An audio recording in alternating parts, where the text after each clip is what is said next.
My Life as a Teenage Robot. This early 2000s show was Nickelodeon's answer to shows like Kim Possible and Powerpuff Girls.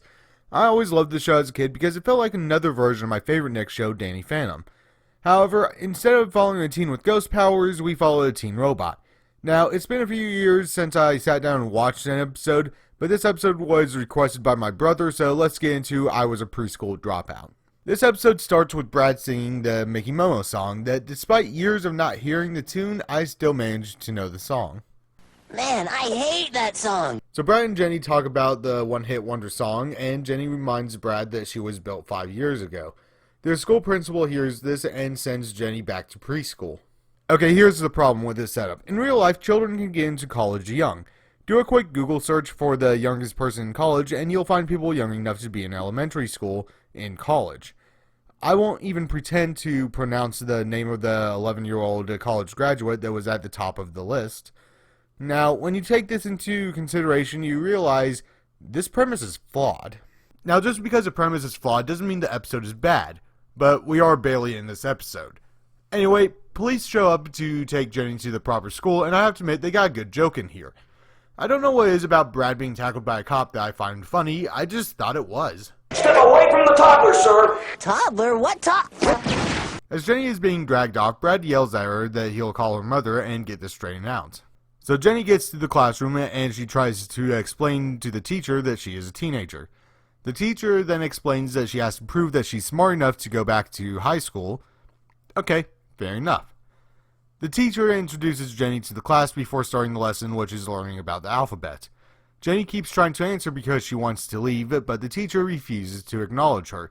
This culminates in Jenny getting frustrated, and she starts listing words that begin with the letter O. Ottoman, ostrich, optimal, orangutan, organic, obtuse. This gets her in trouble, and the teacher, You have a long way to go just to catch up to the rest of the class. It's not about who's right or wrong. It's trying our best to get along. This is America, and it is about who's right or wrong, and about who has a bigger gun. So I think Jenny wins. So Jenny gets put in a pretend group where... You? You can be the dog. I'm not gonna be the dog. I don't want to be the pool boy. I'll be the robot.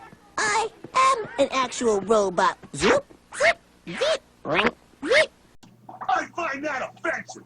Yeah, no, this goes on longer than it should. The teacher who started off likable becomes annoying, and I'm gonna go with the word obtuse. Jenny, finally done with this, says the word stupid, which just so happens to be the worst swear you can say. Oh, wait. You know, I'm not getting monetized for this anyway, so who cares? So Jenny now has to interact with the kids on the playground, where the kids start bullying Jenny, right in front of the teacher. What is it that the teacher said? It's not about who's right or wrong. It's trying our best to get along. Jenny snaps and knocks out all of the students, so the teacher steps in and scolds her. You don't belong in school at all. Class, what do we say when someone can't get along and doesn't belong? Oh, I know this. It's not about what's right or wrong. It's about getting along. Also, when people bully you, just take it or get kicked out of school because it's all your fault regardless of the circumstances. Cool! So now the kids like Jenny, and Jenny's mother comes in and frees Jenny from preschool. Mother! There has been an error in the educational system. Okay, so with the Valley Bashers, I wanted to try to enlighten people to the problems in an episode, and tried to fix said problems. Now, there are 3 problems here. One of them is the concept is fundamentally flawed. I knew this when the episode originally came out because I knew people who skipped ahead. Not entire grades, mind you, but classes nonetheless. This isn't a count against the episode because I do like this idea, it just needed a better reason. The other problems come into existence because of the teacher. Because she ignores Jenny and refuses to be accommodating to someone who clearly doesn't belong there, this episode becomes tedious and annoying. Now, the students' behaviors are also frustrating, but they are kids, so it is harder to count off against them. However, when Jenny is being bullied by a class and the teacher is watching and does nothing about it, I cannot condone that. I would fail this episode on that alone. But let's see if we can fix this. Instead of putting her in a preschool class, put her in Tuck's class. Yeah, it's about as simple as that.